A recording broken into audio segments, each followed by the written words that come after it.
अस्सलाम वालेकुम दोस्तों, मैं हूं मोहम्मद आज़म एडवोकेट और आप देख रहे हैं लीगल इन्फॉर्मेशन। आज हम डिस्कस करेंगे order 12 of civil procedure code जो कि है एडमिशन के बारे में। अब बात करते हैं एडमिशन होता क्या है। कोई भी ऐसी स्टेटमेंट जो एक शख्स देता है कोर्ट में और वो स्टेटमेंट जो है उसी शख्स के खिलाफ होती है, उसी शख्स के खिलाफ जाती है, तो उसे हम कहेंगे कि ये एडमिशन उसने किया है। मिसाल के तौर पे ए कहता है कि मैंने बी से 10 लाख रुपए लेने हैं और जो बी है वो उस बात को एडमिट करता है और वो कहता है कि जी बिल्कुल मैंने जो है ए के 10 लाख रुपए वापस देने हैं। तो हम कहेंगे कि बी ने जो है एडमिशन कर लिया इस बात का, क्योंकि जो उसने स्टेटमेंट दी है वो उसी के खिलाफ जा रही है। तो ये होता है एडमिशन। तो करते हैं जी order 12 of civil procedure code को स्टार्ट। इसका रूल नंबर 1 है, वो है notice of admission of case. Any party to a suit may give notice by his pleading or otherwise in writing that he admits the truth of the whole or any part of the case or of any other party. Rule 1 हमें बताता है कि कोई भी party जो है suit में, कोई भी पार्टी वो थ्रू नोटिस या वो अपनी प्लीडिंग के ज़रिए, प्लेंट के ज़रिए या रिटर्न स्टेटमेंट के ज़रिए जो है दूसरी पार्टी के क्लेम को एडमिट कर सकती है एज ए होल या पार्ट में। Rule 2, notice to admit document. अब अगर किसी पार्टी ने किसी डॉक्यूमेंट को एडमिट करवाना है दूसरी पार्टी से, तो फिर क्या होगा? इधर पार्टी में call upon the other party to admit any documents giving all just exceptions and in case of refusal or neglect to admit after such notice the cost of proving any such document shall be paid by the party so neglecting or refusing, whatever the result of the suit may be, unless the court otherwise direct, and no cost of proving any document shall be allowed unless such notice is given, except where the omission to give the notice is in the opinion of the court as saving of expense. Rule 2 हमें बता रहा है कि कोई भी party जो है वो किसी दूसरी पार्टी को नोटिस भेज सकती है कि आप इस फलां डॉक्यूमेंट को जो है वो एडमिट करें। तो अगर कोई पार्टी किसी दूसरी पार्टी को नोटिस भेजती है कि आप इस डॉक्यूमेंट को जो है वो एडमिट करें, और अगर वो पार्टी जिसको नोटिस भेजा गया है वो उस नोटिस को रिप्लाई नहीं करती या उस डॉक्यूमेंट को एडमिट नहीं करती, रिफ्यूज़ करती है या जानबूझ के उसको निगलेक्ट करती है, तो फिर उस डॉक्यूमेंट को प्रूव करने के लिए जो भी कॉस्ट लागू होगी, जो भी कॉस्ट उस पे आएगी, वो कॉस्ट वही पार्टी अदा करेगी जो उसको निगलेक्ट कर रही है रिप्लाई करने में या एडमिट करने में या फिर रिफ्यूज़ कर रही है। रूल 2 में ये बता रहा है।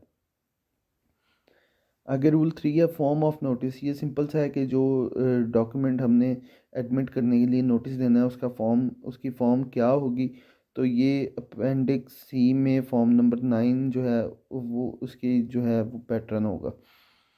आगे रूल 4 है notice to admit facts. Any party may by notice in writing at any time not later than 9 days before the day fixed for the hearing call on any other party to admit for the purpose of the suit only any specific fact or facts mentioned in such notice, and in case of refusal or neglect to admit the same within 6 days after service of such notice or within such further time as may be allowed by the court,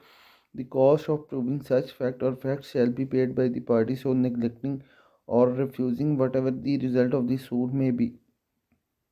अब rule 4 जो है वो हमें कह रहा है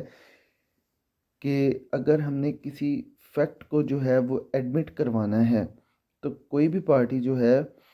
वो दूसरी पार्टी को नोटिस भेज सकती है कि आप जो है इस फैक्ट को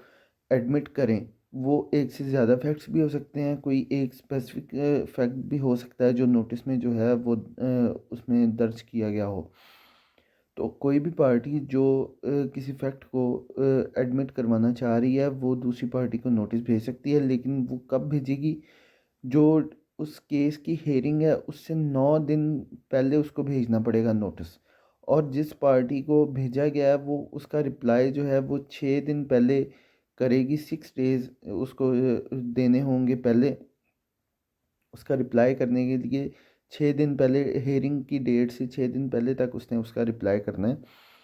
अगर वो उसको रिफ्यूज़ करता है या उस फैक्ट को एडमिट नहीं करता या उसको एडमिट करने से निगलेक्ट करता है या उस नोटिस का जो है वो रिप्लाई नहीं देता, तो फिर जो है उसको प्रूव करने के लिए, उस फैक्ट को प्रूव करने के लिए जो भी कॉस्ट होगी वही पार्टी जो है उसको पे करेगी जो रिफ्यूज़ कर रही है या उसको नोटिस का रिप्लाई नहीं कर रही, उसको निगलेक्ट कर रही है जानबूझ के, चाहे केस का रिजल्ट कुछ भी निकले। आगे चलते हैं जी। Provided that any admission made in the pursuance of such notice is to be deemed to be made only for the purpose of the particular suit and not as an admission to be used against the party on any other occasion or in favor of any person other than the party giving the notice, provided also that the court may at any time allow any party to amend or withdraw any admissions so made on such term as may be just। आगे जो इसमें proviso दिया गया है वो हमें कह रहा है कोई कोई भी नोटिस जो भेजा गया है उसका अगर रिप्लाई आ जाता है और जो दूसरी पार्टी है उसको एडमिट कर लेती है, तो उसका एडमिशन सिर्फ उसी पार्टिकुलर केस की हद तक होगा। वो एडमिशन किसी और केस में जो है वो यूज़ नहीं किया जा सकता और कोई भी पार्टी जो है उस केस की पार्टी के अलावा कोई और पर्सन उसको उस एडमिशन को जो है वो यूज़ नहीं कर सकता। और कोर्ट जो है वो किसी भी time at any stage of the suit जो है वो पार्टी को अलाउ कर सकती है कि वो एडमिशन को अमेंड करे, विड्रॉ करे ऑन सच टर्म जो कोर्ट को जो है वो बेहतर लगें, जो फिट लगें। आगे 4A है। Power of court to record admission of documents and facts, notwithstanding that no notice to admit documents or facts has been given under Rule 2 or 4 respectively, the court may at any stage of the proceeding before it of its own motion call upon any party to admit any document or fact shall in case record whether the party admit or refuse the neglect to admit such document। 4A जो rule है वो हमें बताता है कि court के पास power है, court का इख्तियार है कि अगर वो कोर्ट को ये लगता है कि ये इस फैक्ट का या इस डॉक्यूमेंट का एडमिशन होना चाहिए, इसको एडमिट करना चाहिए और दूसरी पार्टी को नोटिस में भेजना चाहिए कि वो इसको एडमिट करें या इसको रिफ्यूज़ करे, तो बेशक सूट की पार्टीज़ में से किसी ने दूसरी पार्टी को नोटिस ना भी भेजा हो, फिर भी कोर्ट जो है सो मोटो लेके अपना इख्तियार इस्तेमाल करते हुए ख़ुद से भी उस पार्टी को जिसको वो बेहतर समझे कि ये इससे इसके एडमिशन करवाना चाहिए या इसको भेजना चाहिए, इससे पूछना चाहिए कि ये इसको इस फैक्ट को, इस डॉक्यूमेंट को रिफ्यूज़ कर रहा है या इसको एडमिट कर रहा है, तो कोर्ट जो है अपना सो मोटो इख्तियार हासिल करते हुए, उसको परफॉर्म करते हुए किसी भी पार्टी को जो है उसका नोटिस भेज सकती है। आगे रूल 5 है, वो फॉर्म ऑफ एडमिशन है कि अगर फैक्ट का एडमिशन करवाना है किसी पार्टी से तो उसका जो नोटिस है उसकी फॉर्म कैसी होगी। आगे रूल 6 है, जजमेंट ऑन एडमिशन। ये सिंपल सा है। इसमें कहा गया है कि अगर कोई पार्टी जो है वो किसी फैक्ट का या किसी डॉक्यूमेंट का एडमिशन कर लेती है, तो फिर कोर्ट के पास इख्तियार है कि वो उस एडमिशन पे जो है वो डिग्री जारी कर दे। ये सिंपल सा सिर्फ ये है। इसमें यही बताया गया कि अगर एडमिशन हो जाता है किसी अपोजिट पार्टी की तरफ से, तो कोर्ट के पास इख्तियार है कि उस एडमिशन पे जो है उसको जो है डिग्री जारी कर दे दूसरी पार्टी को। Rule 7, affidavit of signature. An affidavit of the pleader or his clerk of the due signature of any admission made in the persons of any notice to admit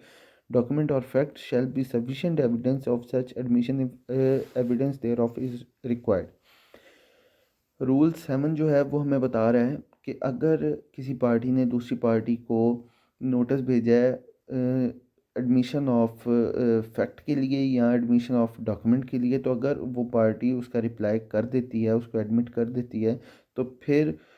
उस पार्टी के pleader या clerk की तरफ से जो affidavit अगर court require करती है, तो वो एफिडेविट अगर देते हैं कि ये जो नोटिस पे साइन है, इसको रिप्लाई किया गया है, साइन है, तो ये हमारी पार्टी के ही हैं और ये बिल्कुल सही हैं। आगे रूल 8 है, notice to produce document. Notice to produce document shall be in form number 12 in appendix C with such variations as circumstances may require an affidavit of the pleader or his clerk of service of notice and produce and of the time when it was served, with a copy of notice produced shall all cases be sufficient evidence of the service of notice and of the time when it was served। तो rule 8 हमें बता रहा है कि अगर हम कोई document produce करवाना चाहते हैं तो उसके लिए जो है प्लीडर या उसका क्लर्क जो है वो एफिडेविट दे सकता है कि ये जो नोटिस है इसका भेजा गया है, और वो जो एफिडेविट होगा वो एक सफिशेंट एविडेंस होगा। आगे रूल 9 है, cost if a notice to admit or produce specify documents which are not necessary, the cost occasioned thereby shall be borne by the party giving such notice। Rule 9 जो है वो simple सा ये है कि अगर कोई ऐसा डॉक्यूमेंट या ऐसा फैक्ट जिसको प्रूव करने के लिए नोटिस देना ज़रूरी नहीं था, तो अगर कोई पार्टी दूसरी पार्टी को नोटिस देती है उसको उसके एडमिशन के लिए, और उसको प्रूव अगर उसको प्रूव करना पड़ जाता है, तो फिर क्योंकि वो नेसेसरी नहीं था तो फिर उस पर जो भी कॉस्ट वगैरह लगेगी वो वही पार्टी बेयर करेगी जिसने वो नोटिस जारी किया है, जिसकी तरफ से वो नोटिस जारी किया गया है। तो ये एक सिंपल सा ऑर्डर 12 था जो हमने कंप्लीट कर लिया है। उम्मीद करता हूँ आपको समझ आ गई होगी। अगर आपको मेरी वीडियोज़ अच्छी लग रही हैं तो काइंडली मेरे चैनल को लाइक करें, शेयर करें, सब्सक्राइब करें और कमेंट करें।